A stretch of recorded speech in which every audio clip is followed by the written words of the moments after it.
محترم ناظرین السلام علیکم۔ حضرت ایوب علیہ السلام کو اللہ تبارک و تعالی نے بہت خوشحالی بخشی تھی۔ وہ کافی مال و دولت رکھتے تھے، ہزاروں اونٹ اور ہزاروں بکریاں اور بہت سے غلام بھی ان کی ملکیت میں تھے۔ خدا نے انہیں بہت سی اولادیں بھی عطا کی تھیں۔ وہ ہمیشہ خدا کے شکر گزار رہتے اور نمازیں پڑھتے۔ خدا نے حضرت ایوب علیہ السلام کو پیغمبری عطا کی۔ وہ بندگی اور خیرات میں آگے آگے رہا کرتے تھے۔ شیطان کی مجال بھی نہ تھی کہ وہ ان کے پاس بھٹک بھی سکے۔ شیطان لعین کے دل میں حسد کا شعلہ بھڑکا۔ اس نے حضرت ایوب علیہ السلام سے عداوت کی ٹھان لی۔ خدا کی جانب سے اس کو رہائی ہوئی کہ اے مردود، ایوب میرا نیک اور شکر گزار بندہ ہے، اس پر تیرا حربہ کارگر نہیں ہوگا، وہ تیرے بہکاوے میں نہیں آئے گا۔ شیطان نے کہا، خداوند تو نے اس کو دولت اور خوشحالی دی ہے، اولاد سے اس کی آنکھیں روشن ہیں، پھر وہ تیرا شکر کیوں نہ ادا کرے گا؟ ہم تو تب جانیں کہ جب تو یہ نعمتیں اس سے لے لے پھر بھی وہ تجھے یاد کرے۔ اگر یہ نعمتیں اس سے چھن گئیں تو وہ تجھے بھول جائے گا اور تیری بندگی سے دور ہو جائے گا۔ خدا نے فرمایا کہ اے ابلیس، میرے مخلص بندے کے بارے میں تیرا یہ گمان بہت غلط ہے۔ ایسا نہیں ہوگا کہ میرا شکر گزار بندہ تیرا شکار ہو جائے۔ شیطان نے کہا کہ اگر تو مجھے ایوب کے مال اور دولت پر اختیار دے تب معلوم ہو کہ وہ کیسی بندگی کرتا ہے اور اس کی شکر گزاری کی حقیقت کیا ہے۔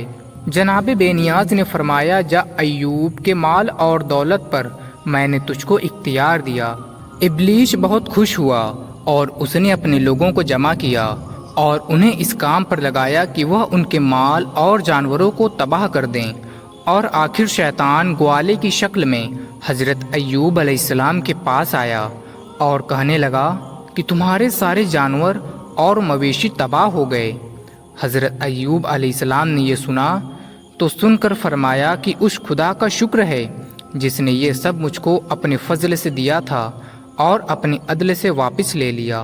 شیطان بہت مایوس ہوا اور اپنے لوگوں سے کہا کہ ایوب کی کھیتی اور کھلیہان میں آگ لگا دو۔ اور تھوڑی دیر بعد وہ شیطان لعین حضرت ایوب علیہ السلام کے پاس آیا اور کہا کہ تم تو نماز میں لگے ہو اور تمہاری کھیتیاں اور کھلیہان سب جل کر خاک ہو گئیں اور درخت بھی سارے سوکھ گئے۔ حضرت ایوب علیہ السلام نے پھر سے وہی جواب دیا کہ خدا کا شکر ہے کہ اس نے یہ سب کچھ اپنے فضل سے عطا کیا تھا اور اپنے عدل سے واپس لے لیا، اور بغیر کسی پریشانی کے نہایت دل کے ساتھ نماز میں لگے رہے۔ شیطان یہ دیکھ کر بہت غمگین ہوا اور اسی طرح ایک ایک چیز کے برباد ہونے کی خبر دیتا رہا، اور حضرت ایوب علیہ السلام خدا کا شکر ادا کرتے رہے۔ آخر میں اس نے آ کر خبر دی کہ اے ایوب، گھر کے گرنے سے تمہارے بچے دب گئے۔ حضرت ایوب علیہ السلام نے توکل و صبر کی رسی ہاتھ سے نہ جانے دی اور آپ کے مزاج میں کوئی فرق نہ آیا۔ پھر شیطان نے خدا سے کہا کہ الہی، ایوب جانتا ہے کہ تو اس کے صبر کے بدلے میں اسے دوگنا مال اور اولاد دے گا، اس لیے وہ بے چین نہیں ہوتا۔ اگر تو مجھے اس کے جسم پر اختیار دے تب اس کی بندگی اور شکر گزاری کا حال معلوم ہو۔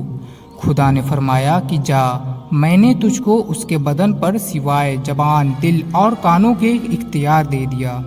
حضرت ایوب علیہ السلام کے جسم مبارک میں خارش پیدا ہوئی اور ایسا روگ لگا کہ جسم کی کھال اور گوشت کٹ کٹ کر پھٹنے لگا، بدن میں کیڑے پڑ گئے جس سے بدبو آنے لگی۔ گھر والوں نے بستی سے باہر ایک جھوپڑی بنا دی جس میں حضرت ایوب علیہ السلام رہنے لگے۔ آپ کے ساتھ کوئی تیماردار اور خبر لینے والا نہ رہا، کوئی آپ کے قریب نہ آتا۔ ایک آپ کی بیوی رحمت تھیں جو آپ کی خدمت میں لگی رہتیں، اور جو کچھ ان کے پاس تھا سب آپ کے علاج میں لگا دیا۔ جب کچھ بھی پاس نہ رہا تب بیوی صاحبہ مزدوری کرتیں اور آدھی مزدوری تندرستی کے لیے صدقہ کرتیں اور آدھی مزدوری کا کھانا خرید کر ان کے پاس لے آتیں۔ ان کی بیوی دن رات ان کی خدمت میں لگی رہتیں۔ حضرت ایوب علیہ السلام بھی اس مصیبت اور تکلیف میں صبر کرتے رہے اور ایک لمحہ بھی اللہ کی عبادت اور اس کی یاد سے غافل نہ ہوئے، یہاں تک کہ آسمان کے فرشتے اور زمین کے رہنے والے اس حال سے حیران تھے۔ ابلیس کی کوئی چال کامیاب نہ ہوئی۔ حضرت ایوب علیہ السلام کی بندگی، اطاعت اور عقیدے میں کوئی فرق نہ آیا۔ شیطان کا سارا حربہ اور اس کی ساری چال ناکام ہو گئی۔ حضرت ایوب علیہ السلام نے اپنے رب کو پکارا، خدایا مجھ کو بیماری لگ گئی ہے اور تو سب سے بڑھ کر رحم کرنے والا ہے۔ خدا نے ان کی پکار سن لی۔ مصیبت کا زمانہ گزرا اور حضرت ایوب علیہ السلام کی آزمائش پوری ہوئی اور وہ اس آزمائش میں پورے اترے تو حضرت جبریل امین ان کی جھوپڑی میں آئے اور خدا کی طرف سے انہیں تندرستی کی خوشخبری سنائی۔ پھر ان کا ہاتھ پکڑ کر اس جگہ سے اٹھایا اور فرمایا کہ اپنا داہنا پاؤں زمین میں مارو۔ پاؤں مارتے ہی ایک گرم چشمہ پیدا ہوا۔ پھر آپ نے اس میں غسل کیا اور تمام مرض بدن سے دور ہو گیا۔ پھر جبریل کے کہنے سے بایاں پیر زمین پر مارا اور ایک شرد چشمہ پھوٹ نکلا۔ اس میں سے آپ نے پانی پیا، جس کی برکت سے تمام اندرونی تکلیفیں اور خرابیاں دور ہو گئیں۔ سبحان اللہ۔ پیارے دوستوں، امید کرتے ہیں کہ آج کا یہ خوبصورت واقعہ آپ کو بےحد پسند آیا ہوگا، اور بھی اچھے اسلامک واقعات سننے کے لیے اس ویڈیو کو ایک مرتبہ لائک دے کے ہمارے اس اسلامک چینل کو سبسکرائب کر کے بیل آئیکن ضرور سے دبا دیجیے۔ تو ملتے ہیں پھر سے کسی نئی ویڈیو میں، تب تک کے لیے اللہ حافظ۔